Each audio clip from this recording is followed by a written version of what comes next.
At 11 starts now. Tonight on The Edge, Detroit police are looking for a suspect that hurt one of their own. We're told an officer conducted a traffic stop on a known drug offender at Casino and Dupre on the city's east side tonight. The driver decided to take off, dragging that officer that was on the passenger side of the vehicle. That officer fired off his gun, but it did not appear the suspect was shot.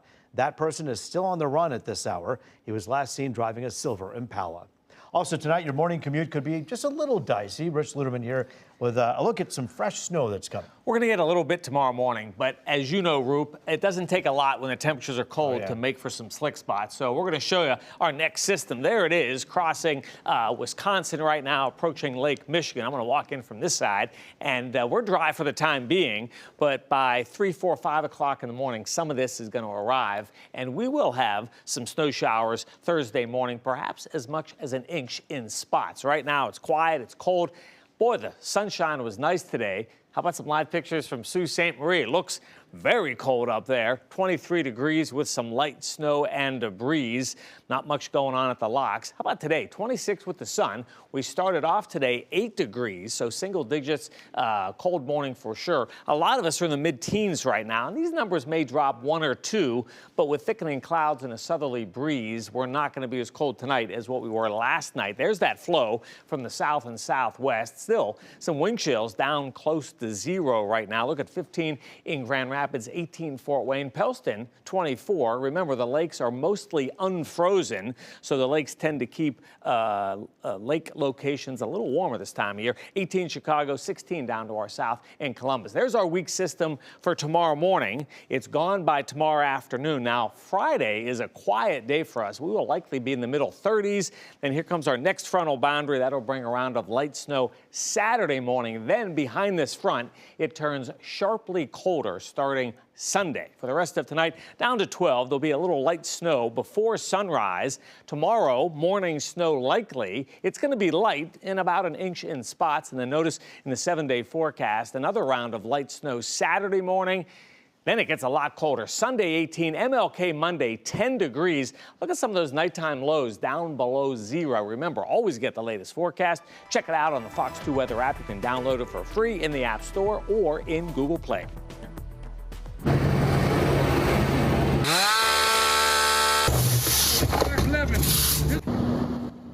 California crews are racing to restore order in Los Angeles. Firefighters are steadily making progress containing the 2 biggest fires. The Palisades fire now at 19% containment and the Eaton fire at 45%.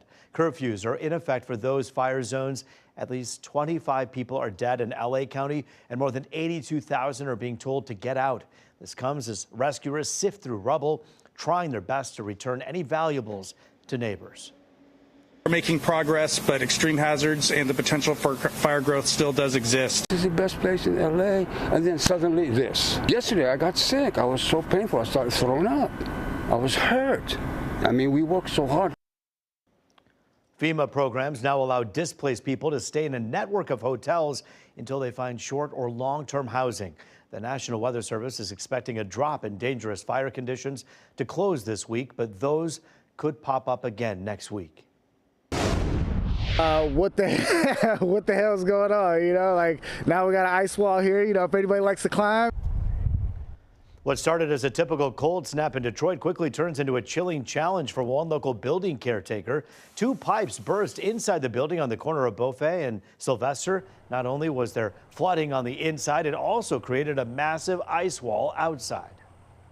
It's a little bit hard to work around now. We gotta, throw it out, and then we gotta pump a lot of water out. It was quite a bit coming out at once. It was, about 4 gallons a second, The Detroit Water and Sewage Department says ice had to be removed from the stop box in order to turn the water off. Ramsey and the owners are now back to rehabbing the old building. While some Detroit public high school students may end the semester with $1,000 in their pockets thanks to a new incentive. Officials say it's to help those who've fallen on hard times. Fox News' Lauren Edwards with the details. I think that people are thinking, oh, we're trying to pay students to come to school, and that's not the case. Detroit Public High School students returned from winter break with a new program to consider if they're struggling with absenteeism. It's called the Perfect Attendance Pays Initiative. I truly support it because, again, a lot of our students are, they have a lot of challenges. The way it works, DPSCD has designated these 5 two-week periods. If a student comes to school during the designated 2-week periods between January and March, then they'll be rewarded with $200 for each one they complete, potentially earning up to $1,000. Dr. Tanya Norwood, who was with the district for 25 years, including as a principal, applauds the program. When you're going to school 7 hours a day, you go home, then you have to go and take care of your brothers and sisters. But oftentimes our students go to jobs. So now they're spending 6 and 7 hours at jobs. And then they come home after that. Now they have to cook for their siblings. They then wake up tired the next day and can easily miss the bus. And even though, I'm retired now, I still see them outside when I'm dropping my son off. He's in 9th grade, but I take him to school every day, and I see students catching the bus all day. She says putting money in their pocket can help them pay for bus fare, and it also helps their parents. But I think a lot of people don't understand. A lot of our kids support their families. They support their families. So it may be a mom that's living by herself. It may be a dad living by himself. DPSCD says they're excited about the program. They say, quote, as you should know, attending school every day matters. In fact, DPSCD students are 3 to 5 times more likely to be at and above grade level performers on state assessments and to be college ready as if they miss 18 or fewer days of a school year. So they hope it'll keep more kids in the classroom and help their families along the way. And it's not a competition. It's not like, this mom can provide and this mom can't. At some point, we do have to just think about doing something different. And from what I'm seeing right now, it's working. So she also says that money comes in the form of gift cards. And in order to get the gift cards, the students have to be in school during the school hours for those 2-week periods. And if you want to get a good look at those dates once again, you could head to fox2detroit.com. Information is posted. Reporting here in Detroit, Lauren Edwards on The Edge. I don't know, I'm a teacher, it's not in the budget.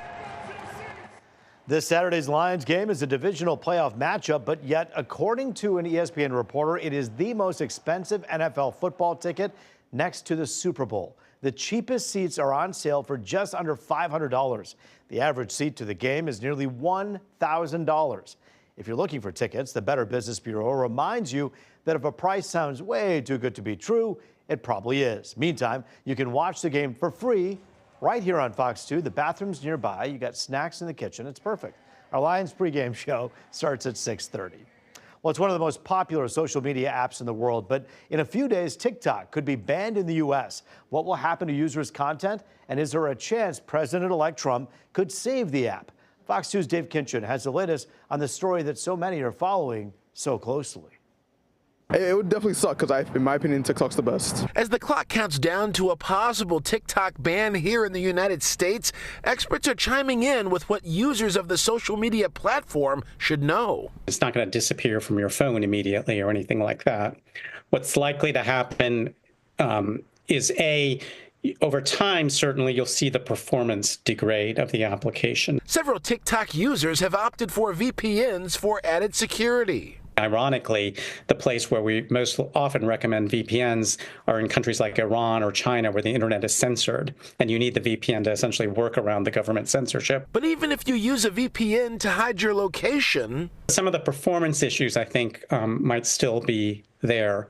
A lot depends on how this all gets technically implemented, exactly how TikTok reacts, but it's just going to be a worse experience for everybody who uses it in the United States. Meantime, there is a big buzz about what could be next if TikTok does go down in the States. Many are already looking at something called Red Note, another China-based app that runs a lot like TikTok. I don't know if it's going to be the same as TikTok, but I'll try it. Only problem is much of the Red Note content is in Chinese, not English. Still, interest is blowing up. Apparently, the company itself has been caught by surprise with the surge in popularity, so they're rushing like around the clock to make sure a lot of their videos that are in Chinese are translated for an American audience. Meantime, President-elect Trump is considering an executive order to try to save TikTok from a ban, saving it in some unconventional ways. We're told by many political analysts and his supporters it's one of the key ways that he reaches out to his supporters, and he wants to keep it that way.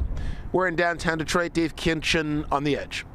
A long time, but it shows that the FDA is doing what it is supposed to do, which is try and keep our food supply safe.